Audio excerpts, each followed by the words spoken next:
अब तक आपने देखा दीवान जी भरत की प्रेस खरीदने से मना कर देते हैं। देखिए, मैं आपको पैसे नहीं दे सकता। अधिराज वहां आकर भरत को धमका ही रहा है कि वहां देवी आ जाती है। रुकिए,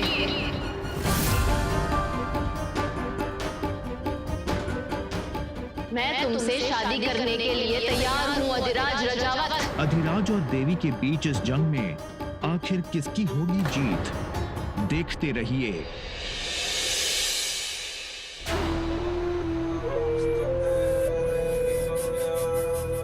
आगे मनहूस।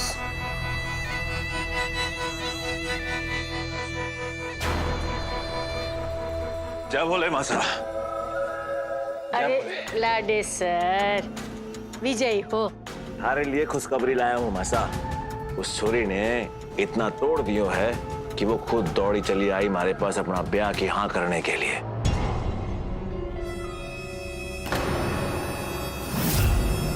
दो दिन बस मासा, 2 दिन, फिर छोरी ने तारे कदमों मिलाकर फेंक दूंगा और अपने पैरों को जुत्ती बना लेना। अपना और हमारा दोनों का बदला भी ले लेना। हमारे को पतो थे हमारा लाडे सर हमारे वास्ते इतना तो करेगा।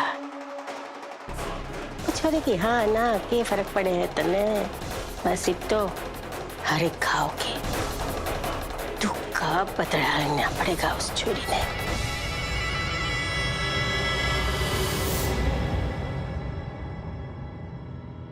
थारी मासा को बहुत काम है कल। कल तारी मासा खुद जावेगी वो छोरी के घर हल्दी का शगुन लेके। थार में हल्दी होगी पर उस छोरी के मुंह पे कालिक।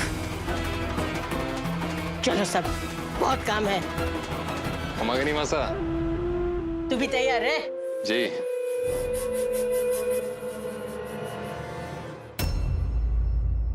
बधाई हो, अब तो आप बहुत खुश होंगे। वही हुआ जो आप चाहते थे। ना शरद, तने याद है ना शरद, बहुत टाइम पहले तने एक मंत्र दियो था कि बात चाहे बिजनेस की हो या फिर जिंदगी की, जब कोई हारता है ना तो हार उसकी अखड़ में दिखाई देवे है। पर यूं छोरी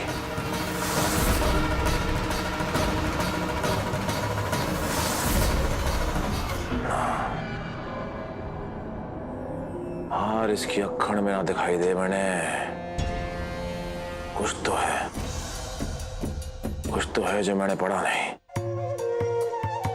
पर अब पढ़ना पड़ेगा।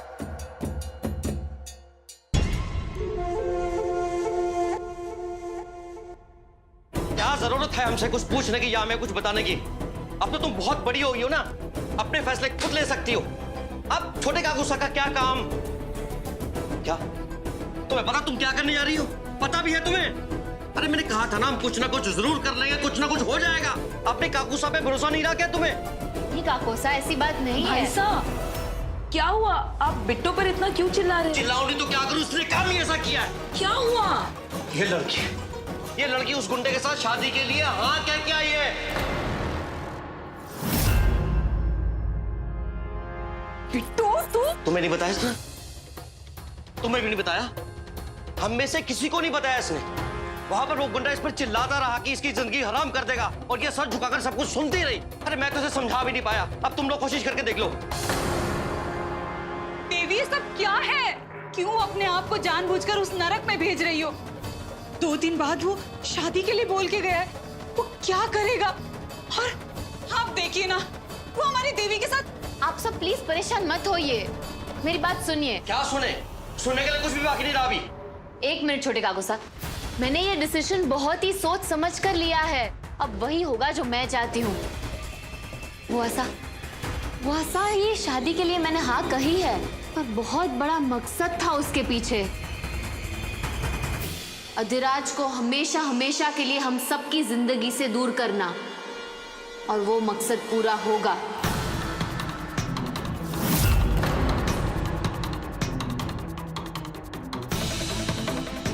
उस दिन जब मैं मंदिर से लौट रही थी तो मेरी फ्रेंड स्मिता का कॉल आया, वही जो मुझे मदद करने वाली थी।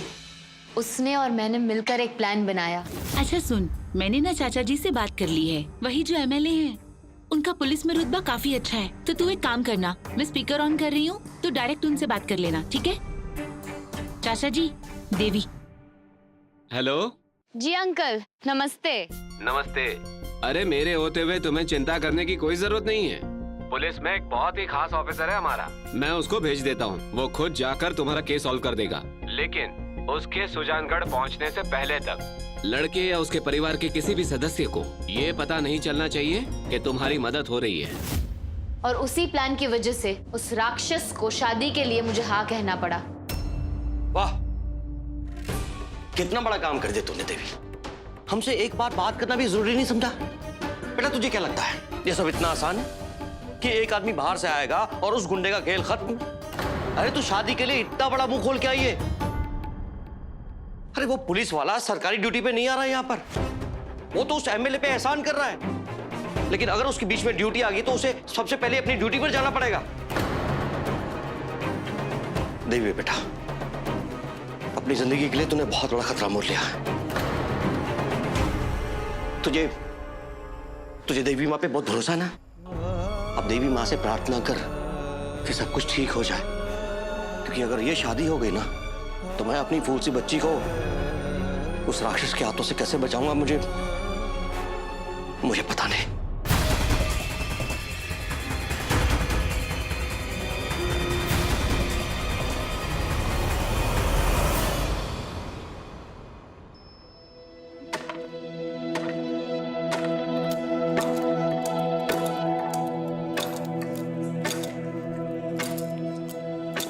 अरे आप इस वक्त ये क्या कर रहे हैं? हाँ? अरे आपकी इसकी आवाज से नींद तो ना खुल गई ना? नहीं नहीं, वो तो कुछ काम कर रहा था, प्यास लगी थी तो यहाँ आ गया। हल्दी कुटी जा रही है। नाइस। जी।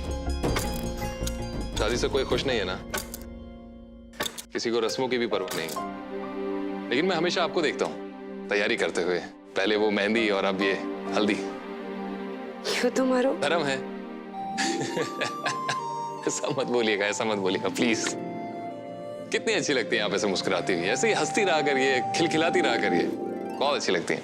और देखिए, अगर आपको इस घर में किसी भी चीज की जरूरत हो तो मैं हूं यहाँ। आपको अकेले सब करने की जरूरत नहीं है। पहली बार ई घर में किसी को हमारी इतनी फिक्र हुई है, वरना तो मैं है तो ही घर में बस ऐसे अंधेरे में पड़ी रहूं। नहीं, ऐसी बात नहीं है। माना कि इस घर में कोई खुश नहीं है शादी से, लेकिन शादी का मौका तो शुभ होता है ना। और वैसे भी आप तो हर शगुन में। शगुन के होवे शगुन? ये हवेली बड़ी बहुत है, पर यहाँ पे खुशियां ना है। वो देवी तो अभी आई भी ना, उससे पहले ही। और बड़ी भाभी सा उम्र ही थी उनकी जब वो विधवा हो गई थी, और मैं तो शादीशुदा होके भी विधवा की जिंदगी जी हूं।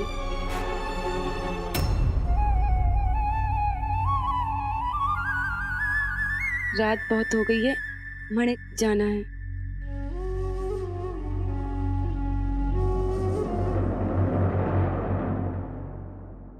मुकुंद भाई सा घर वापस नहीं आते हैं और ये हमेशा इतने उदास।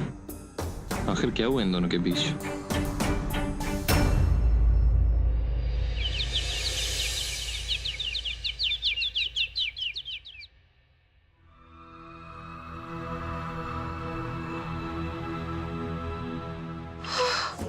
मैं पड़ गई चूल्हे में। माँ जी साहब, मारे रहते आप काम करोगी तो मैं तो मर ही जाऊंगी ना। लाइए मैं साफ कर देती हूँ, ऐसे चकाचक चमका दूंगी ना मैं कि। छोड़, हाथ भी लगाया ना तो चूल्हे में डाल दूंगी तने। ये जेवर नहीं है जो उछल रही है, शान है रजावत खानदान की। और खानदान की जो शान हो रहे हैं ना, सबके हाथ में नहीं देते। चल पीछे हट।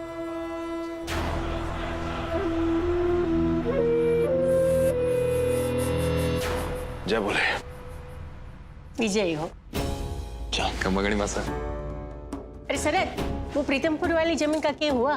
काम आगे बढ़ा कि नहीं? मासा वो दरअसल। अरे माँ साहब, सरहद क्या करेगा, सरकार बीच में आ गई है। अब सरकार का तो कुछ नहीं कर सकते ना हम, तो इंतजार करना पड़ेगा। अरे लाडे सर, थारे पे पूरा भरोसा है मनी को। अरे इतनी जमीन जुड़ा ली है तो ये जमीन कट्टे जावेगी, हमारे पास तो आवेगी। चिंता ना कर। माँ जी साहब, वो हल्दी तैयार है, वो दुल्हन के घर आज जाना था ना। ये बड़ा चुपको काम कियो है तने, जो रीति रिवाज पे जोड़ती हो, वरना ये मौका तुम्हारे हाथ से जाने वाले था। चल बिंदनी, आज रिवाज तो मैं पूरा करूंगी। माँ जी साहब, वो जबान काट ली किसी ने? वो क्या करे? माँ जी साहब, वो रिवाज के अनुसार पहली हल्दी दूल्हे को लागे है, फिर दुल्हन को, नहीं तो अपशगुन होवे है। रत्ती भर की तो अक्ल ना है थारे में, शगुन अपशगुन सिखा रही है। वो छोरी की जिंदगी को बर्बाद करने है, तो सारे सगुन अपशगुनी हुए हैं, समझी? एक मिनट माँ साहब, भाभी साहब बिल्कुल ठीक कह रही हैं।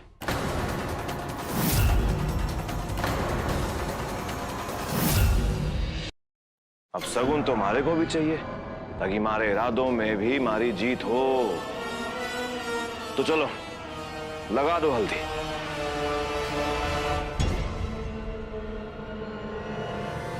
हमारी जूती पे।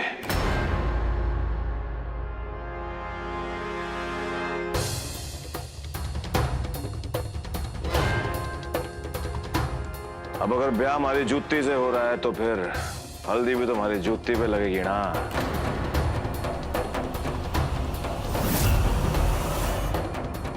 क्या करिए? जा लगा हल्दी अधिराज की जुत्ती ने।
मनहूस कहीं की, एक काम थारे से ना हुए। न थाल हाथ में रख सकते, ना पति। शगुन अपशगुन सिखा रही थी। अरे अपशगुनी तो तू है, मनहूस कहीं की। लाडे सर, जाके कपड़े बदल ले।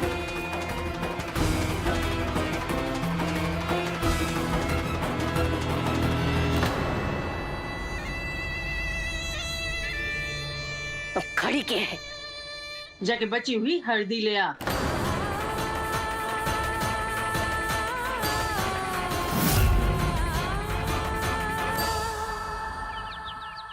जी इंस्पेक्टर साहब, हम सांसों के इंतजार कर रहे हैं, वो कब आएगा? स्मिता के चाचा ने बात कर ली है पुलिस से, फिर काकू से वो आते ही होंगे कभी भी। पर अगर उन्हें देर हो गई तो? प्लीज स्मिता, ऐसा मत होने देना। हर तरफ से रास्ते बंद हो गए हमारे लिए, बस एक यही उम्मीद बची है।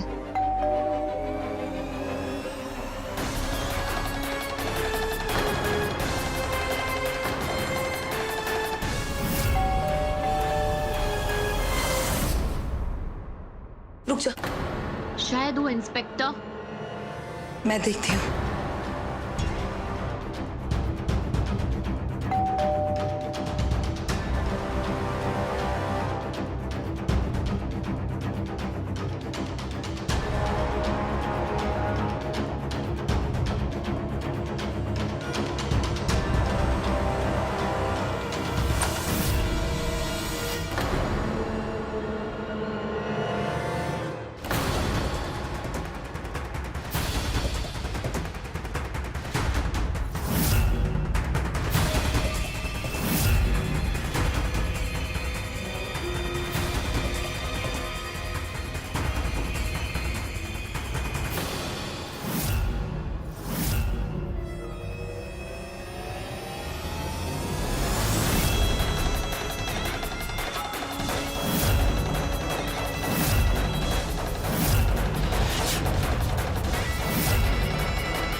हमारे घर की नौकरानी में तारे से ज्यादा ढंग है।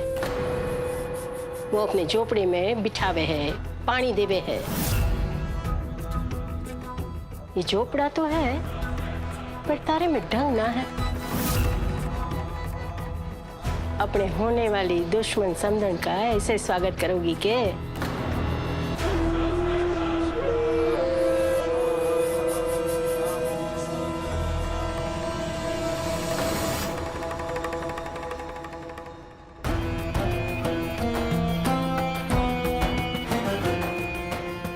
बरसों बाद आई इस घर में, पर भूली ना मैं। आखिरी बार अंबिका की शादी में ही आई थी ना? देखिए इस वक्त हम लोग कुछ ना बदला, सब वैसे का वैसा ही है। न झोपड़ा बदला न कुछ। पहले भी ये झोपड़ा रजावत के लायक न था, आज भी रजावत के लायक ना है। अंबिका पहले भी अकेले थी और आज भी अकेली है। लगे हैं इस झोपड़े को और अंबिका को ग्रहण लग गए हैं। आप यहाँ किस लिए आई हैं? बताना पड़ेगा।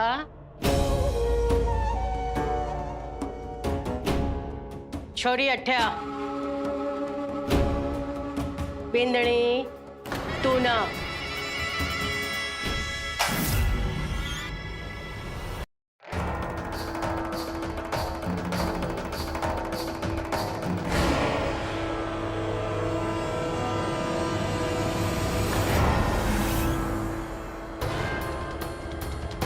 थारे को किसी ने बताया ना कि तारे माथे पे कौन सा पार्ट टूटने वाला है? इस घर की एक छोरी को चौखट पे छोड़ के दूसरी छोरी को लेने क्यों आ गई?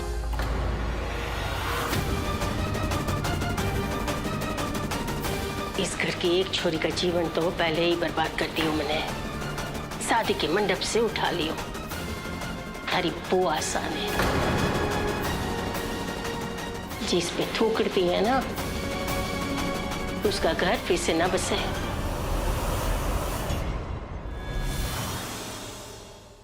तारी बारी इस चौखट से जो जो जख्म मिले हैं मुझे, उसका मरहम तो तू ही बनेगी। और वैसे भी माँ बाप का अधूरा काम तो बच्चे ही पूरा करते हैं। और जो खोला गया तने सामने से हाँ कर दी ना भी करती ना तो तारा अंजाम वही होता। जिंदगी बर्बाद। बस मेरे घर ऊंची आवाज में बात ना कर। एक काम ढंग से ना हो सके तारे से, चौहान परिवार का नाम तो न रखा। और जबान चले है तारे परिवार की। समझा दियो सबको, आज से हमारा हुक्म आखिरी होगा। थारे जीवन में इतना जहर भरूंगी, इतना जहर भरूंगी कि तू भगवान से बोलेगी कि मैंने बचाया क्यों? माँ बाप के साथ मार दिया होता तो अच्छा होता। मर जाती तो आपका ये रूप कैसे देख पाती मैं? ये शादी सिर्फ एक चुनौती है और उस चुनौती का हम सब एक साथ सामना करेंगे, समझिए आप?